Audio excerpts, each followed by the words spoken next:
The Construction Association of Michigan, CAM, has been helping commercial and industrial contractors and suppliers grow since 1885. Now's the time to join. Visit buildwithcam.com. If you're a construction company looking to grow, CAM offers resources to help you build your staff, find more projects, and expand your network. Join today. The Construction Association of Michigan. They're one industry, one resource, one CAM. Join today at buildwithcam.com.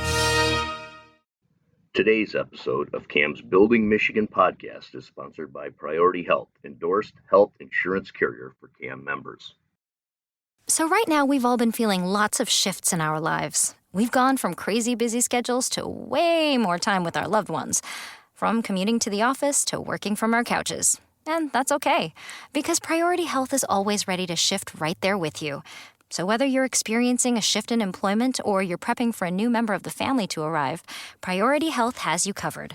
Priorities shift, so maybe it's time your health insurance company did too. Find your plan at PriorityHealth.com. It's that time of year. Time to review your workers' compensation plan and shift to coverage that pays you back. CAMCOMP, part of the Construction Association of Michigan, is the state's leading self-insured group designed for the construction industry. The safer your employees, the more money you get back. The average payback to members is 45% of their premium, a very smart investment. Find out how safety pays with CAMCOMP. Call Juan Ramirez at 586-790-7810 or go to www.camcomp.net.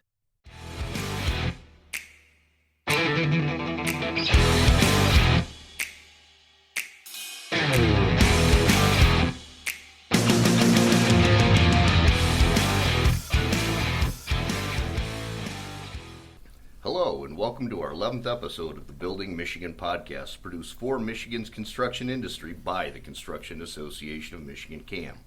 My name is Kevin Koehler. I'm the president of CAM and your host for Building Michigan. Our podcast is designed for the construction industry here in the Great Lakes state. Each 25 to 30-minute episode features conversations on industry topics, including a variety of conversations with industry leaders discussing construction projects, trends, business development, workforce safety, legislation, products and equipment, and other related industry topics. All right, so let's get to it. This is Season 2, Episode 11. We're super excited to have with us today Chris Powell, CEO of HRPro, BenePro, and also with us is Mary Ann Fisher, Vice President of Human Capital for HRPro. Guys, welcome to the show. Thanks, Kevin. Thanks, Kevin. It's good to be here. Great. Let me start with your bios. You both have an extensive background in the HR business, and I'd like to give our listeners an understanding of who you are and what you do. So first off, Chris Powell, CEO, President of BenePro, HRPro.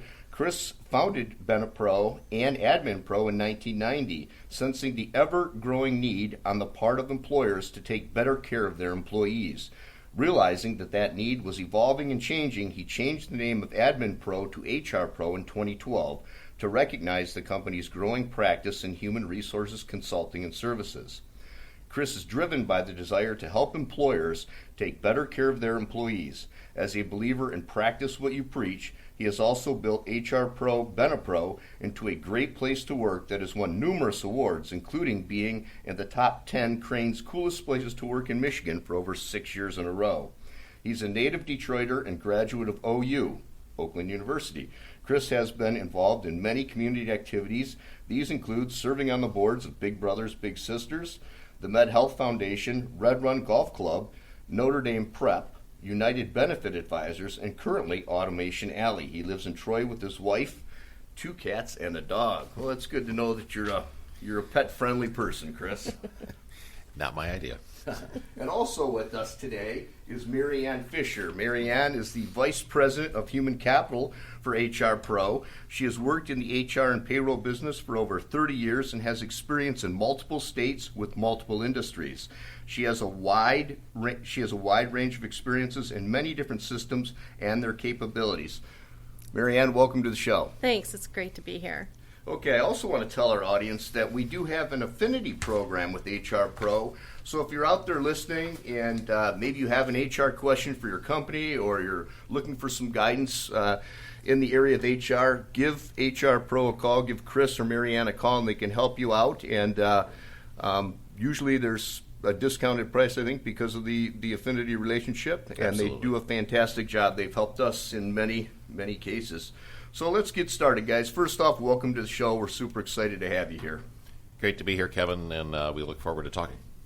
Great. So, Marianne, let's start with you.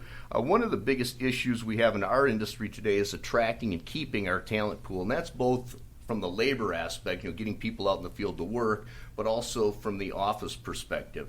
Do you have any recommendations on how construction employers can retain and attract employees today? Yeah, these days a lot of them are trying to do hiring bonuses, retention bonuses, try and focus on safety. Safety is a big important piece of the construction industry.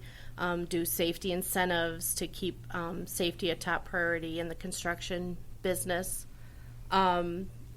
All sorts of making sure that you focus on their well-being is important. And So looking maybe more at, before we were always centered on profit and everything else, which I think most companies still need to make a profit, but, working with the employees, including them in decisions, and Yeah. making them more making them of a feel team. important. Yeah. Yeah. We I like to think say that's that you don't succeed without good people around you, and the companies that are the most successful, you can have the greatest technology and everything else, but if you don't have the people factor, you don't have what you need. So we like to tell people to focus on recruiting. I mean, that's a big issue today. And demographically, I will tell you that we are all going to be challenged for the foreseeable future on that. You have a lot of baby boomers who are retiring, and not enough kids coming out of school, frankly, to fill those jobs. So look for ways to be creative. Make sure, too, that your company culture is something that is really, really something that's going to attract people, that they hear about you and they hear good things about what a great employer you are to work for. Again, we're in a slightly different business, but we've had no problem, and we've hired two of our people left, mostly for one had her second child and decided to stay home, and another one moved out of town with their boyfriend. But we've brought in 7 new people in the last year and had no problem attracting, and those people, and our retention rates, I will tell you, over the years have been about 90 to 95%.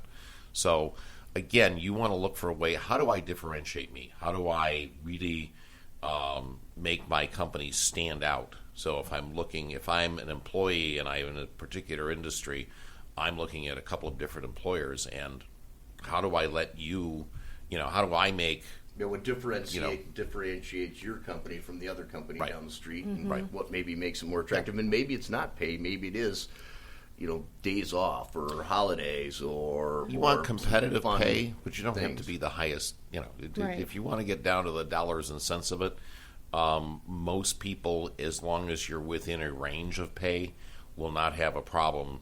If you're a better employer to work for, and they regard your environment, your safety practices, all of the areas that you do in terms of taking care of your folks, if they regard those as better than the other employers, you're going to be able to have a much better attraction and retention factor. Sure, and ultimately, all companies that are out in the field, want to have a safe workforce. They want to keep their employees safe, and by doing so, they keep their mods lower, so their comp is lower. So it also is a benefit back to the company.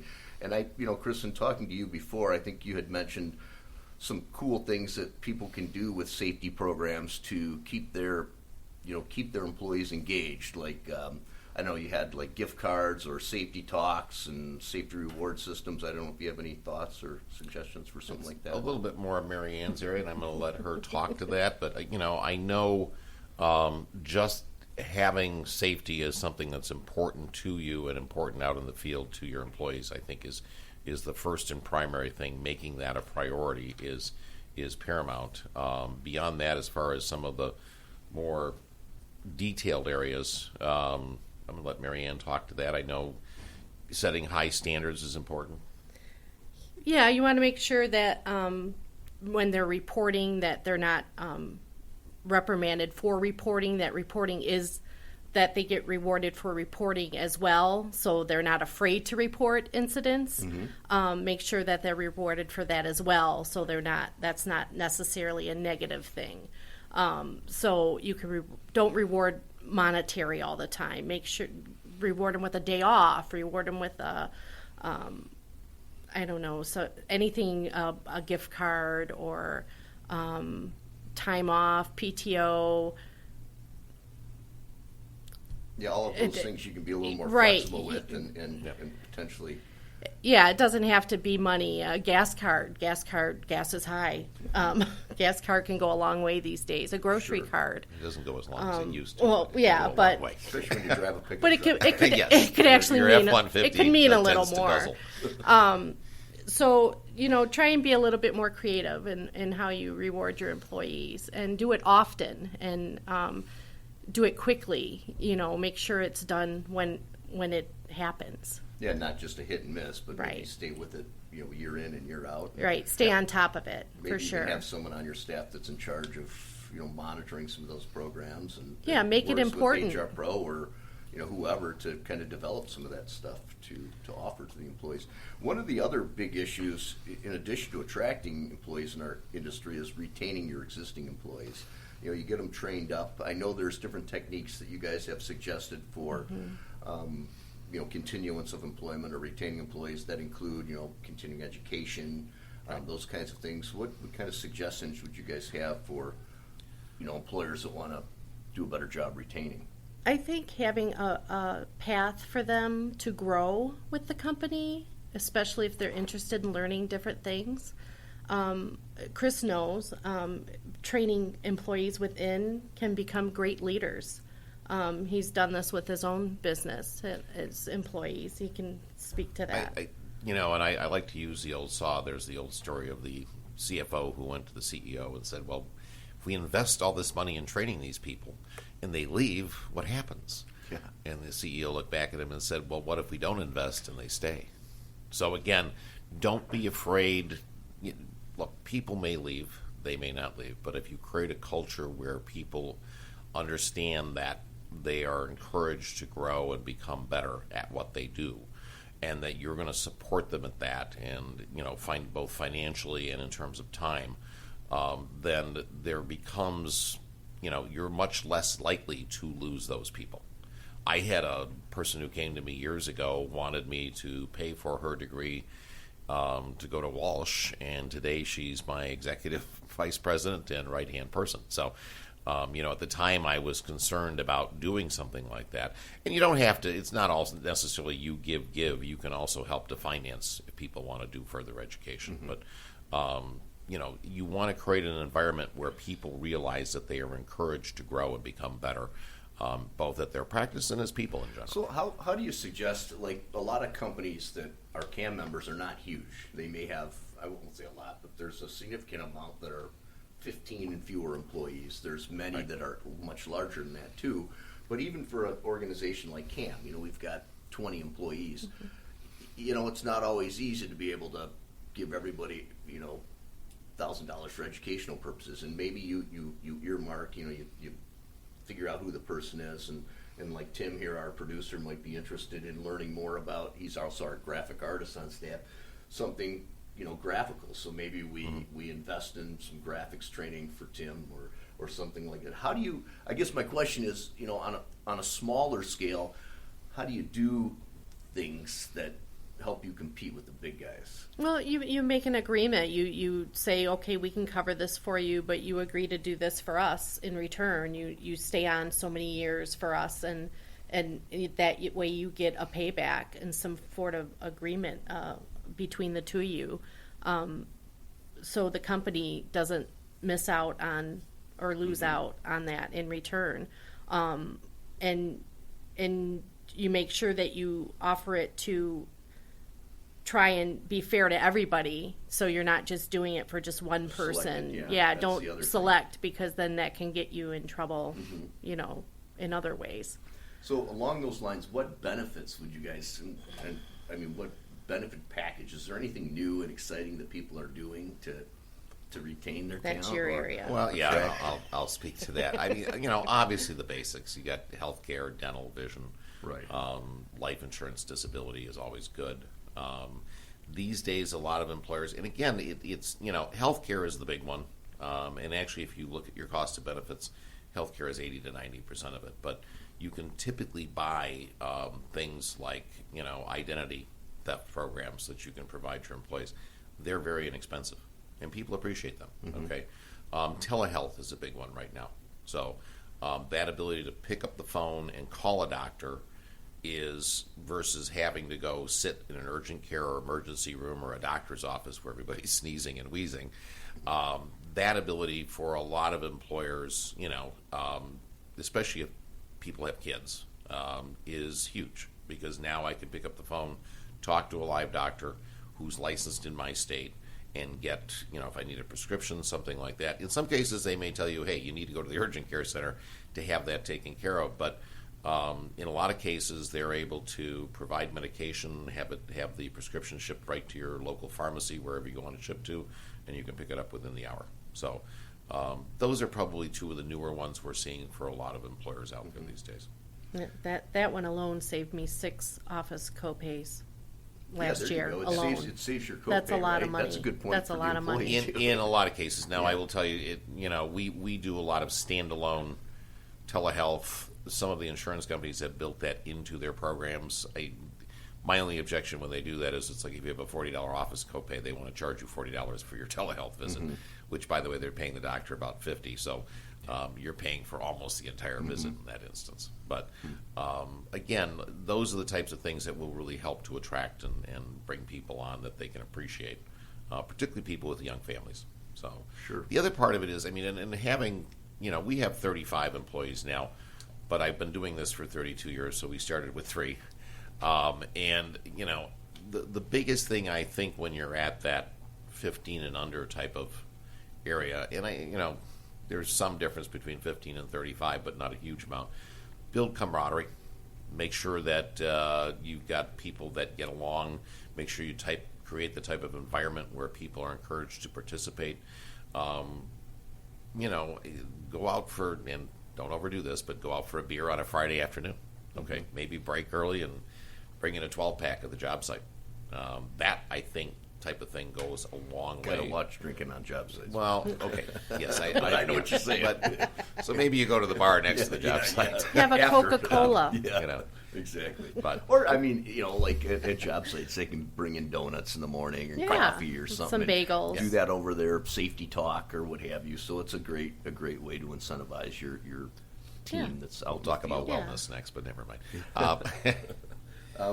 So I've got a couple of other questions here. If you guys have any thoughts, feel free to jump in. But from the standpoint of, what important key factors for employees' engagement in the construction industry? We talked about that a little bit, but give me some. What is it? Competitive pay. It's the enjoyable work environment. What are some of those factors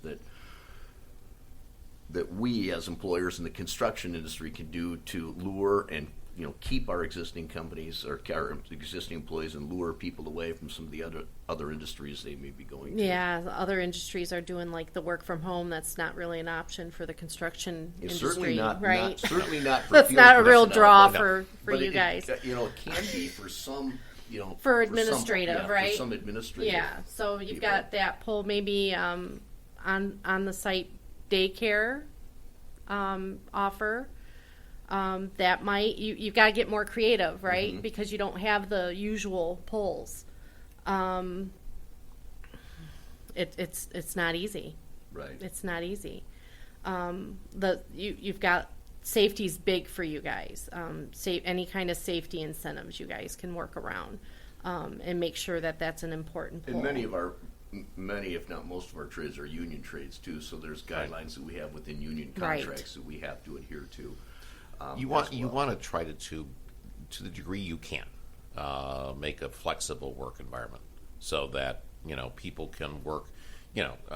Somebody has to drop in, and it might be there's a guy who's working for you and their spouse, but somebody's got to get the kids to school or to daycare in the morning. Yeah, if you can flex their schedule. So if you can make the schedule more flexible, we're seeing for people who work in an office environment today, what seems to be working best is having a flexible type of environment where they can work remote sometimes, but you don't want to have them working remote all the time. Right. Obviously, if somebody needs to be on a job site, they need to be on a job site.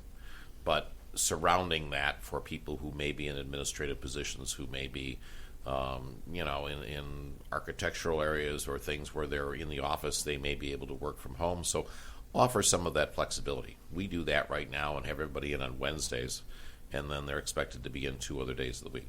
So, sometimes I hear out there where you've got a workforce where some people are working from home and some people are in the office and some people are doing kind of a combination. A hybrid. Yeah, hybrid. Doesn't it create some animosity with, like, the people that are coming in? Could they potentially be upset? Or You would think. You try to do the right thing for everybody to keep everyone happy, but it never, in my experience, everybody is. I can only never speak from always my happy. personal experience, and I'm one of the ones that likes to go into the office every day. I am not a work from home person. That's personal choice. It doesn't bother me.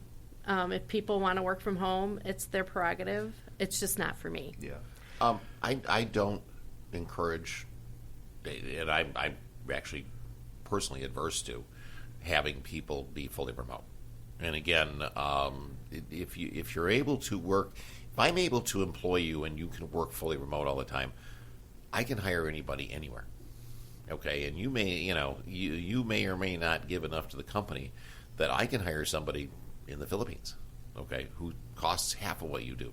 So I caution people about saying, hey, I want to work remote all the time. There are certain professions that lend themselves to that. I mean, my wife is I say that, and then my wife is a case manager for an insurance company and works remote 100% of the time.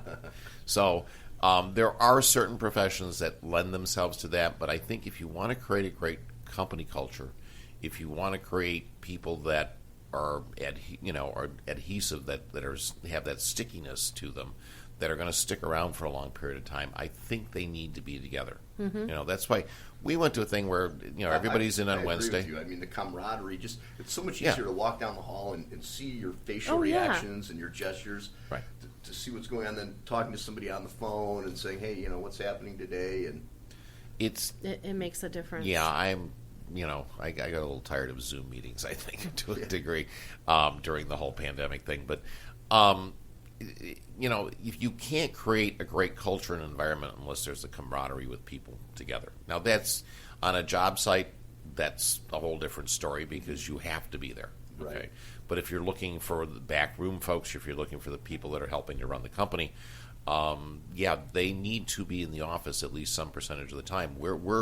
We have had absolutely zero animosity because everybody knows the expectation. You need to be in on Wednesday and 2 other days of the week. And everybody coordinates. And frankly, I think most people that I'm seeing are now, we say a minimum of 3 days a week, but I'm seeing people who don't have to be in 3 days a week coming in 4 days a week.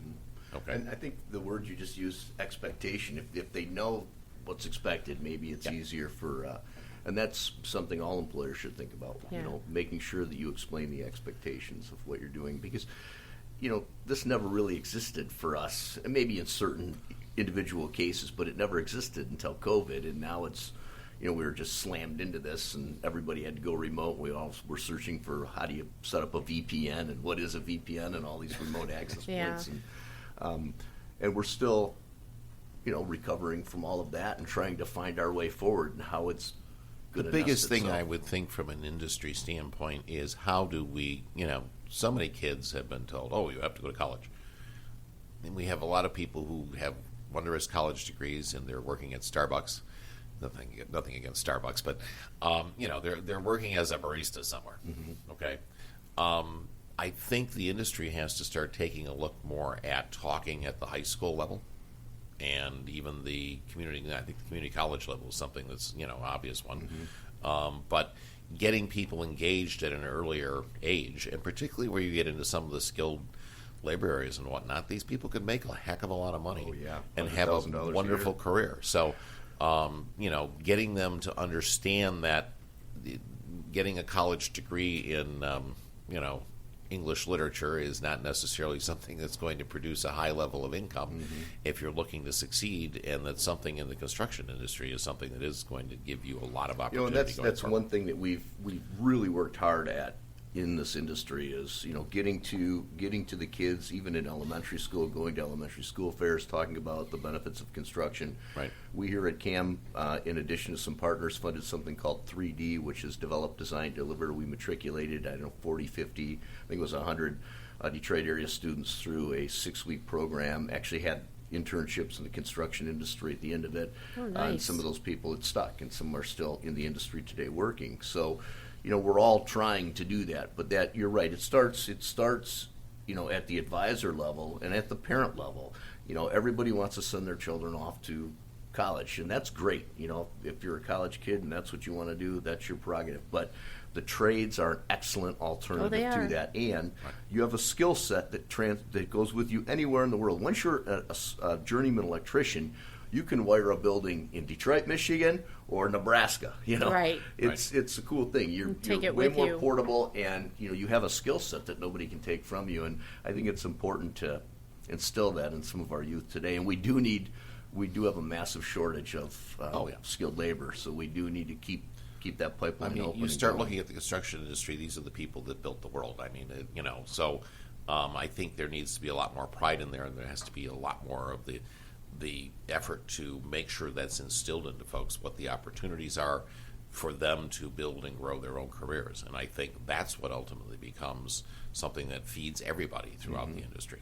And as employers, we need to be acutely aware of that and constantly pushing the industry, and then also developing benefit packages and ideas that keep our employees engaged and informed. Yeah, better ways to reach for sure.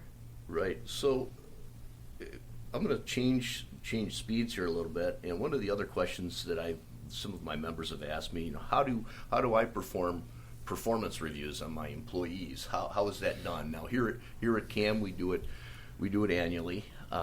We usually do it if there's going to be a raise, we do it like in February, and then the raise would become effective in March, and we have a series of questions. Years ago, we had like this 5-page fill out the blank thing, and it just, I don't know, it felt awkward. How is it working for you? Not great, because I feel like I'm trying to fit a square peg in a round hole. So I know there's different performance reviews and things like that. I don't know if you have any suggestions. Some people do. We've implemented one-on-ones that are done more frequently. That might be harder for the construction industry, but when they're done more frequently, it's better because it's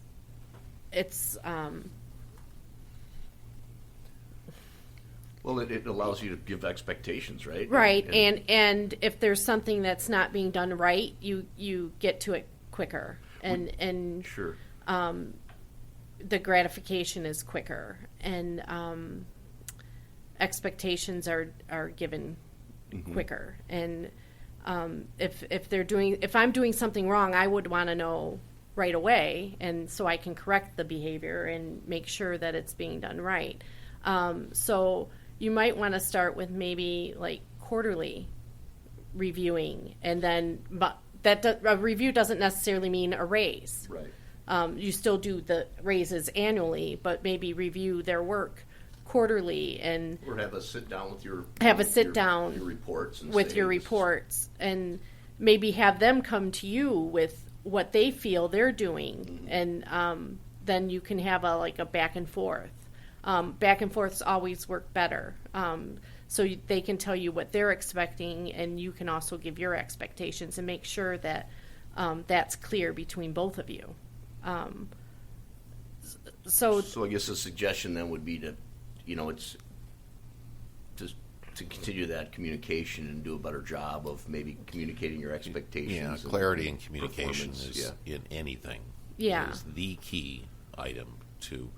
That has to be, and again, communication is a two-way street. So you can't have it just, I'm communicating and telling you what you need to do. I need to know, I need your impact back in terms of how that's working. Okay? Supervisors cannot be everywhere all the time. And you have to trust and depend on your people. But that has to be a two-way street. I mean, to say you have to do this. You can't micromanage them, right? You have to. Right. Micromanagement is a horrible idea, and if you want to drive people out of the workplace, then that's the best way to do it, is try to micromanage them. Trust and depend upon people. The other thing I would tell you, and if you're going to do, and you should be doing regular meetings, there has to be a cadence to that. So, in other words, how do I have a regular cadence to my meetings? Maybe it's a monthly meeting with my supervisors, or it's a weekly meeting just to do, to figure out what we've got going on this week, who has to get what done. So it starts with kind of, here's the overall scheme. That's, what do we want to accomplish this year? And then you plan that down to making sure that that communication and clarity is done on a regular, ongoing basis. And that's the thing that really begins to have an impact on folks. There's a lot of books written about it. I would tell you, Patrick Lencioni is one of my favorites. He's written a number of books. The 5 Dysfunctions of a Team is probably, I think, his sort of seminal work that really goes out to people and says, here's how to make your team work better. And he also talks in a couple others about having a regular cadence of meetings so that people have an expectation that, once a quarter, we're going to all get together and talk about X. Okay, and that's going to come down to once a month, once a week, so that we all know, so that there's better communication and clarity back and forth.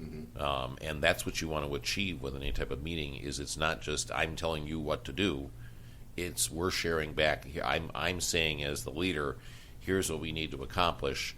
You're telling me, okay, here's the roadblocks, here's the issues with that, here's what we think we can do, and here's how we think we can do it. And that communication and clarity that you build within that meeting cadence is critical and key to making companies successful in the long term. How do you guys feel about strategic planning? Is that still something that every organization should look into or do every 3 years, every couple of years? Yes, because you need a roadmap. If you don't have a roadmap, you don't know where you're going. But I mean, there's also the old there's also the old saw that culture eats strategy for lunch. And if you create a great culture in which that's a people, good one. I mean, there's actually an article I read several years ago now, and I don't remember who wrote it, but and it talked about if I've got a great culture that people want to come to work. I can have all the strategy in the world. If people aren't committed and buying into it, then it's not going to succeed. Whereas if I have a great culture, we can put a great strategy together as a group and as a crew and move that forward from there. So that's awesome. I like that culture eats strategy for lunch. That's good. So what do you guys see coming down the road? I mean, obviously nobody could predict this COVID and this work from home craze. It sounds now like on a national scale, people are requiring their employees to come back to work, and there's a lot of pushback on that. Obviously it looks like we're going to move into a recession here first half of 23. I thought we were in one. God forbid. Well, I don't know, 2 down quarters. That used to be a recession. It's the old definition. We're redefining things now, right? Exactly. We're rewriting history as we go. But, is there anything coming down the pike that's new and different, or anything you think we as employers should be aware of from a HR perspective, or watch out for? Any red flags or words of advice? I said this earlier, but demographics are going to be challenging for the foreseeable future because of the fact that we have all those baby boomers who are retiring. We've got 30-some million people, I think, born. What is the stat I saw, between 56 and 63? And a lot of them are retiring now. A lot of them are sticking around because there's nobody else to fulfill their jobs. But you have a lot of 67-year-olds who have great skill levels, but they're not going to work till they're 80. Okay, most chances are. So, and you had a decline in birth rates that started at about the year 2000, so that you don't have the number of kids coming out of school that you used to replace those people. And so, becoming more efficient and effective at adapting technology that can help you to get there, I think, is going to be important. From an HR standpoint, again, finding the best ways to recruit and attract and retain talent is going to become paramount, because it's not going to get any easier than it is right now. I mean, we're in a recession, but nobody's feeling it because there's still more jobs than people. And that Right. that stat has been there now for, I think, about 3 or 4 years, that there have been more jobs than people. So finding ways to attract and retain people becomes one of the paramount things. Finding ways to adapt technologies that will improve productivity becomes also very, very important. I know that's hard to do for smaller companies, but finding ways to use technologies to make people, so that one now becomes 1.4 in terms of labor output for dollar spent, that's going to be paramount. And I think that's going to be true across all industries throughout the world. And your key employees now, like we've talked before about coaching and mentoring. I think it's super important to continue to cultivate and grow, your key employees so that they can be the next generation of leaders. Yeah, absolutely. Well, guys, it's been a wonderful talk. I hope we didn't scare everybody out there. I don't think we did. Hopefully they got some nuggets of information. I always like to end each of our shows by asking our guests if you have any final words of wisdom or any final thoughts that you'd like to share with the listeners. So, Marianne, why don't we ask you first, and then we'll go to Chris. Just make sure as you're attracting new employees that you don't forget about the ones you already have. Make sure you retain them and don't forget to keep them in mind. And if you're doing sign-on bonuses, make sure you're doing retention bonuses as well. There you go. And as you go through developing some of these things, or our employers are looking at rewriting their employee manuals, they can reach out to you guys at HRPro. Oh yeah, we're here to help. Certainly for sure. help them and give them some advice on what you're seeing and what's happening. And yes, we can help them write policies if they need to as well. Any new policies. Awesome. So, Chris, same question to you. Any wonderful I'll words? second. Any more sayings like culture eats? Culture eats strategy for life. If I sit here long enough, I have a whole. I'm an old guy, so I have a compendium of them these days. But I'll second what Mary Ann said. Know that your current people, continue to grow them. They're your best piece of advertising out there to other people that they know, and people talk. So. If word on the street is that you're a great place to work, that word's going to come from your current people. Okay. Offer bonuses to people who help to recruit other people. I think that's a simple one. You bring somebody on board, I'm going to give you a bonus of, depending on the industry, depending on the type of position, $250, $500 for helping us to recruit. You pay recruiters a lot more than that, and anybody who's used a recruiter knows that. Okay, yeah, that's a great idea. Who better to be an ambassador for you than your own employees right. that are out there talking to And by peers. Having a great culture, you build the ambassadors up that will go out and talk to other people and let them know what's going on. I think employee referrals are the most, that's the best way to go.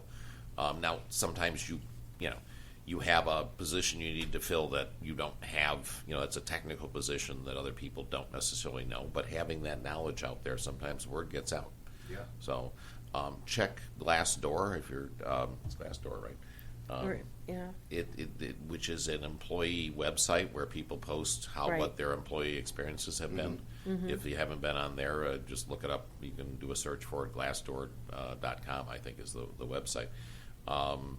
Especially as you grow as an employer from a size perspective, people do put feedback on there, and make sure you're looking at that, and people, are posting on there regularly. So if an employer, hey, I had these issues with this employer. They were terrible. They were bad at this. They were that. Or, conversely, this was a great place for me to work, and I really appreciated the experience, but I up and moved. My spouse needed to move out of town for their job, so I moved out of town. But I would highly recommend them. So, again, watch your social media stuff as well. Yeah, it's becoming so entrenched in our lives today. Right. You constantly have to be watching. I'll have a Twitter account soon. Yeah. Well, you got a new owner of Twitter. Since we now have a new owner. And so, guys, if people want to get a hold of you, obviously you can go to the CAM website. We have a link to HRPro there. They can go to your website, which is HRPro.com. HRPro.com. And then you're located in Rello. Royal Oak, right Essentially. on Campbell Hilton, Right on Campbell, Yeah, really nice. Actually, a A really road that is cool now office. crumbling because it's been the I-75 construction. Oh, yeah, relief it's been- road it's been for the last 2 years. Right. But we're very easy to get to, very easy to find, other than when the construction season is going on in the middle of summer. But I think they keep telling me they're supposed to be done with this by next year. Let's Yeah. keep It's our been a fingers nightmare, crossed, but, yeah. yeah. I'm coming in from the west side, so I'm driving the 696 Oh, that nightmare. every day. Today Yeah. I was in it for an hour Oh, my trying to get through an gosh. accident because it's down to one lane.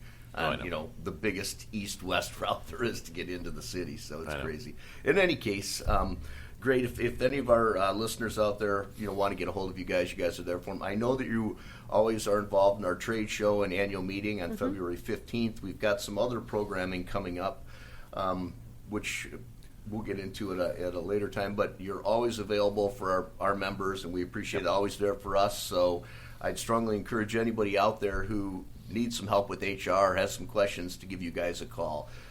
Chris, Marianne, on behalf of all of us at CAM, myself, our producer, Tim Andrews, thank you for being a part of CAM's Building Michigan program today. And thank you for letting us participate. Yes, thank you, Kevin.